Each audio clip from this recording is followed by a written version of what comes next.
Monsieur le CT Kampaloume, bonjour. Bonjour madame.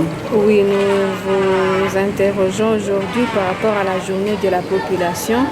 Monsieur le CT, quelle est l'importance de connaître la démographie dans un pays ou une contrée? Merci pour la question. La démographie, c'est, si vous voulez, la science, c'est l'étude de la population. Par population, il faut attendre par exemple l'ensemble des habitants qui vivent à l'intérieur des limites d'un pays donné. Donc c'est ça la population. Il y a parmi cette population, alors il y aura les nationaux, c'est-à-dire les gens qui sont nés dans le pays.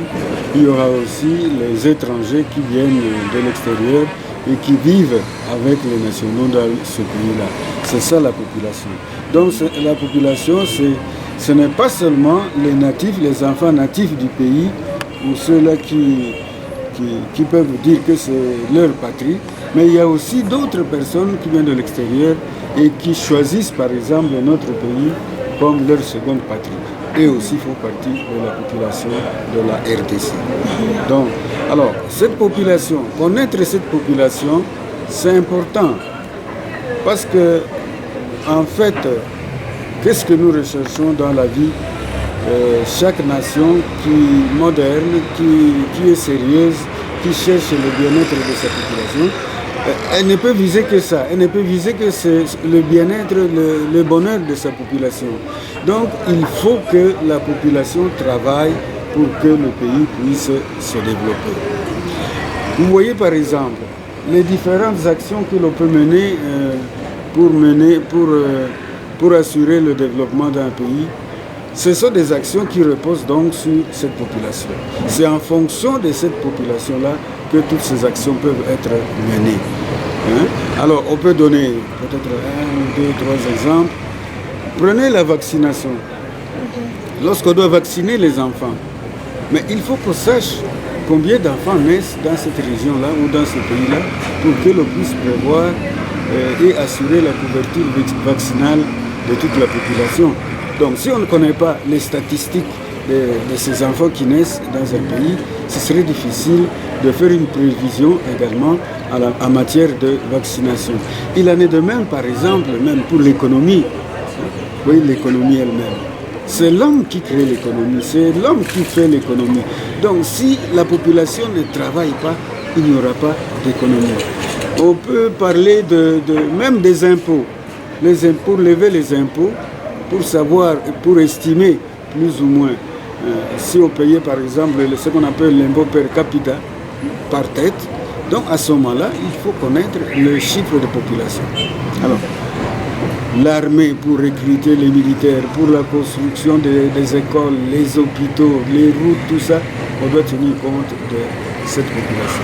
C'est pour dire quoi? Pour nous résumer maintenant, c'est que toute planification dans un pays donné repose sur la fiabilité des statistiques démographiques. Alors, un pays où on n'organise pas de recensement généraux, par exemple, de la population, où on ne connaît pas les chiffres de population, c'est un pays qui aura difficile à planifier ses actions. Parce qu'on ne sait pas pour combien on doit travailler, on ne sait pas combien d'écoles on doit construire pour telle population, on ne sait pas prévoir les médicaments, les vaccins, tout ce que vous pouvez imaginer dans ce domaine-là. Oui. Donc c'est vraiment important pour tout travail, tout bon travail de planification socio-économique. Et alors, quels peuvent être les dangers si l'on n'arrive pas à connaître les statistiques, quoi, bien la démographie, je peux le dire? Les dangers sont multiples parce que vous pouvez partir même des exemples que je viens de donner. Si on ne connaît pas les chiffres de population, donc c'est difficile de prévoir les écoles, c'est difficile de prévoir toutes les activités autour des soins de santé, c'est difficile de pouvoir assurer un recrutement correct pour l'armée. Le nombre de gens qui doivent travailler, ce serait difficile, ce sont des risques. Et lorsque cette population-là augmente, il faut qu'on sache, par exemple, que la population en augmentant, les besoins aussi augmentent et il faut que que l'on mobilise une grande proportion de cette population pour le travail, pour assurer la survie à cette population. Oui, lorsque vous étiez en train de causer, vous avez parlé de... Vous avez estimé les statistiques, je ne sais pas, il y a 20 ans, si vous pouvez le faire. Bon, les statistiques aujourd'hui, au niveau mondial, on parle de 7 à 8 milliards d'habitants au niveau mondial. Au niveau de notre pays, nous approchons certainement les 100 millions d'habitants.